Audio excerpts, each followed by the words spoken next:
Is this the best Marvel Commander deck? Let's talk about it.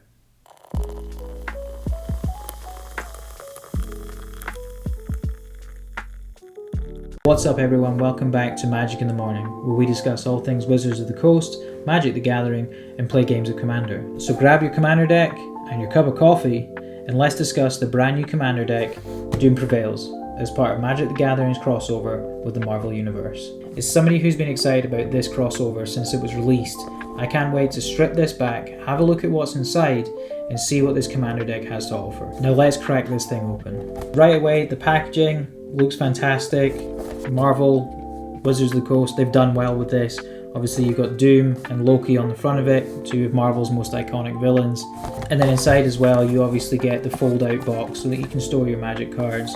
You might want to go down to your local gaming stores and buy one of the more higher quality ones, but for the time being, this is just as good.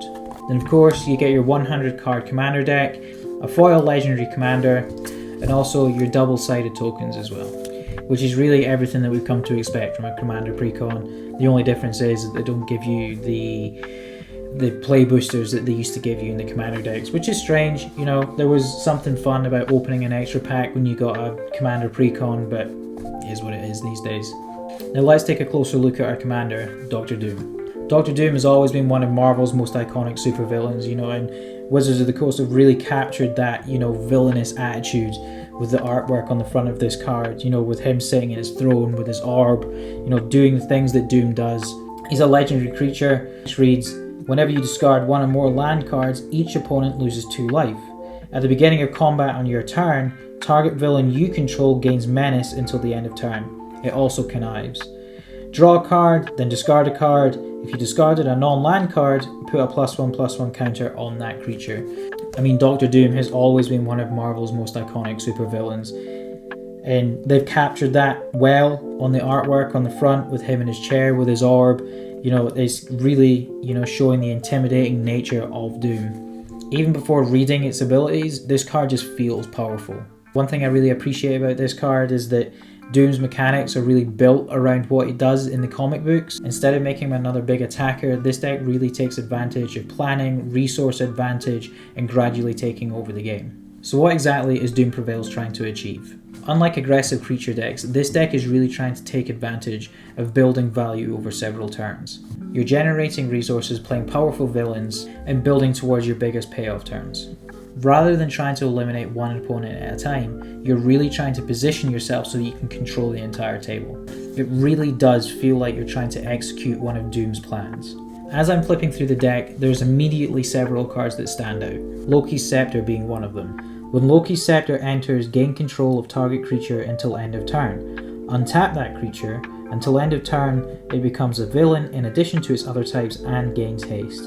This is just straight out of the comics. You know, Loki's Scepter, he uses it to control the Marvel heroes in order to help him complete his agenda. You know, especially as seen in the first Avengers film when he basically takes control of certain members of the Avengers, which essentially turns the heroes against themselves so that Loki doesn't have to do his job. Another one being Extract Power, another card that is just showing Doom's power.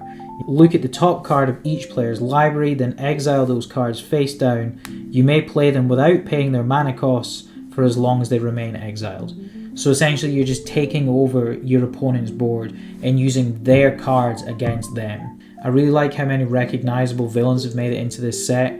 You know, you've got Thanos, Loki, you've got Ultron, Doombots, all of these different villains that have appeared in the comics and the movies alike throughout the last few years. Some of these could very easily become staples for Grixis Commander players. I also really love how Wizards of the Coast have paid attention to the flavor text in these cards. You know, like, nothing is safe from me, not even your mind. It just is straight out of a Loki supervillain. Now it is I who possesses the power of Cosmic. Straight off of the Extract Power card, you know, again, it's showcasing that Doom power that, again, he shows throughout the comic books. Every single card within this Commander deck feels like it belongs in a Dr. Doom army. Now let's talk pros and cons. The first one, the flavor text. This honestly feels like one of the most thematic Commander decks that Wizards of the Coast has created in a long time. Everything in this deck seems like something straight out of a Dr. Doom fantasy. And also the gameplay. planning ahead really helps with this deck. It doesn't play like every other Commander Precon. There are meaningful decisions that have to be made, and planning ahead will really help you excel with this deck. Upgrade potential. This deck has a huge upgrade ceiling. Whether you want to build around villains, control tokens, artifacts, or value engines, there are plenty of directions to take this deck. That means that this deck should remain interesting long after your first few games. Now let's talk about a few concerns.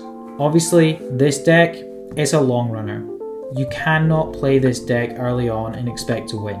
If your playgroup is full of explosive decks, Doom may take a little bit of time to get himself going, and this could leave you behind if the table is moving especially fast. Another thing is this deck really wants its synergies, so if you're playing with a group that is able to remove your cards early on in the game, then this deck is going to struggle to keep up. And finally, this isn't a simple commander deck. There are lots of interactions to keep up with. Newer players might need a few games before this deck starts to click, however experienced commander players might find this something that they will enjoy far more. Newer players might need a game or two before this game starts to click, however experienced commander players will probably find this deck something that will work for them straight out of the box. So, the main question, is it worth buying? If you're a Dr. Doom fan, absolutely.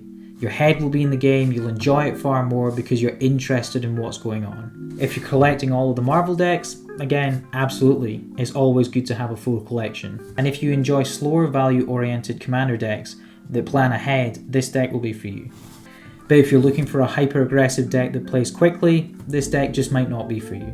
Because like I said before, this deck is about taking control slowly, not about ending the game in a hurry. But overall, I think Wizards of the Coast have done an excellent job with this deck. Like I said before, the artwork is perfect, the flavor text is perfect, and the game engine works well. It's going to be a fun deck to play. But like I said, if you're just not into that slower moving game, one of the other Marvel decks might just be for you. I am excited to get this deck sleeved up and play with the group. Dylan is going to buy one of the other Commander decks, and we'll have a team up and play a game of Commander and see how this deck really performs. If you enjoyed today's unboxing and review, be sure to drop a like and subscribe to catch more Magic the Gathering content with us over here at Magic in the Morning. Thanks for watching.